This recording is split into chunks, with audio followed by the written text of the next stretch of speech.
así, en estas claves de la tarde, claves express, quería centrarme en otra cuestión de la Reserva Federal, pero eso sí, cuestiones que van un poquito más por lo bajín, y en esos comunicados que lanza la Reserva Federal y que pocos leen. Hoy nos vamos a fijar en un comunicado que publicaba la Reserva Federal el día 9 de junio, es decir, hace ya aproximadamente una semana. Enseguida los compañeros se lo ponen en pantalla para que ustedes vean a qué me refiero, pero en ese comunicado vemos cómo la Fed habla de una de las grandes incógnitas.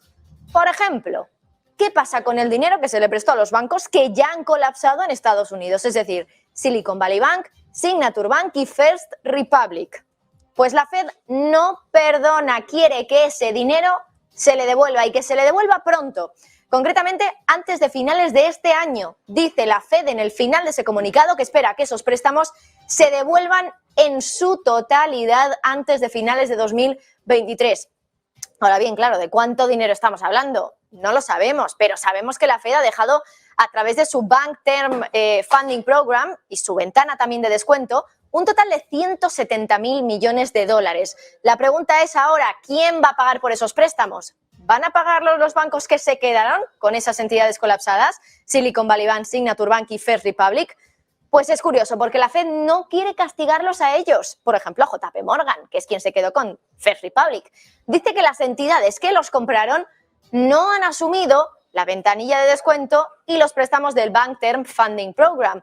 Y que, por tanto, en cada caso, esos préstamos, dice la Fed, se van a reembolsar con los ingresos que se obtengan de la venta de los activos de estos bancos fallidos a las entidades que han acabado comprándoselos. Pero ojo con esto, que es interesante. Dice que los préstamos pendientes devengan intereses a 100 puntos básicos por encima de la tasa de ventana de descuento o de la tasa del Bank Term Funding Program. Pero esto no está muy explicado. Hay dudas sobre qué puede significar entonces que la Fed esté cobrando más a estos bancos caídos por tener todavía estos préstamos pendientes. Desde luego, una información curiosa y que, como digo, no va a decir Powell en la rueda de prensa ni se va a pregonar a bombo y platillo. Pero aquí en Negocios Televisión siempre estamos pendientes de las cosas que la Fed va publicando por lo bajini. Y vamos a retomarlo donde lo habíamos dejado, en esas claves de la tarde express, porque nos queda un tema también del que queremos hablar con ustedes. Y es que Estados Unidos, ya les avanzo, hace negocio energético con Rusia. Le paga miles de millones de dólares a su agencia nuclear. Ya saben ustedes que en las sanciones a Rusia uno de los grandes olvidados, entre comillas, es la energía nuclear. Pero ya les avanzo que quizás si es uno de los grandes olvidados es por algo, porque según New York Times, hoy nos cuenta que Estados Unidos paga más de 1.000 millones de dólares a la agencia nuclear de Rusia. Dice que son las empresas los que están pagando, las empresas estadounidenses, las que están pagando alrededor de 1.000 millones de dólares cada año a la agencia nuclear estatal de Rusia. ¿Para qué? Para comprar combustible nuclear. Un combustible que genera más de la mitad de la energía libre de emisiones de los Estados Unidos. Es uno de los flujos de dinero restantes más significativos de Estados Unidos a Rusia. Y claro, lo curioso es que continúa a pesar de esos esfuerzos de los aliados de Estados Unidos para romper los lazos económicos con Rusia. Claro, ¿a quién le paga Estados Unidos concretamente? Bueno, pues los pagos de uranio enriquecido se realizan a las subsidiarias de Rosatom, que a su vez está estrechamente relacionada con toda la maquinaria militar de Rusia.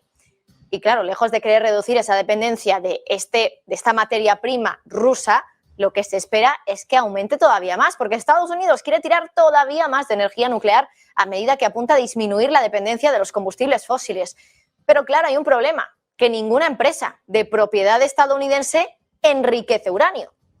Estados Unidos, una vez que dominó ese mercado, hasta que luego pues todo un torbellino de factores históricos, por ejemplo, el acuerdo de compra de uranio enriquecido entre Rusia y Estados Unidos, que fue diseñado en su momento para promover el programa nuclear pacífico de Rusia después del colapso de la Unión Soviética, eso permitió que Rusia acaparara la mitad del mercado mundial de uranio enriquecido. Y entonces Estados Unidos dejó de enriquecer uranio por completo.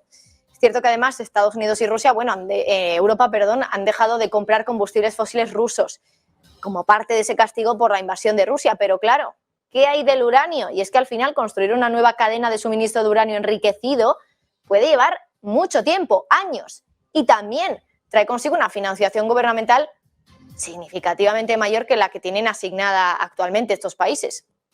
desde luego que el hecho de que, por ejemplo, una gran instalación en Ohio esté casi vacía más de un año después de la guerra de Ucrania es, bueno, una clara prueba de esa dificultad de construir un mercado importante de uranio enriquecido en Estados Unidos. Y es que aproximadamente un tercio de ese uranio que usa Estados Unidos ahora lo importa de Rusia, que es el productor más barato del mundo. La mayor parte del resto se lo importa a Europa. Una porción final y más pequeña es producida por un consorcio británico, holandés, alemán que opera en Estados Unidos. Pero como les digo, un tercio viene de Rusia y Estados Unidos paga al año más de $1.000 millones a Rusia por ese uranio enriquecido. Así que ahí pueden ver una de las cuestiones que no se cuentan, ¿no? Por parte de Estados Unidos, por parte de Europa, sobre una parte del mundo energético que todavía está vigente en esa dependencia, en esa relación de dependencia entre Estados Unidos en este caso y Rusia.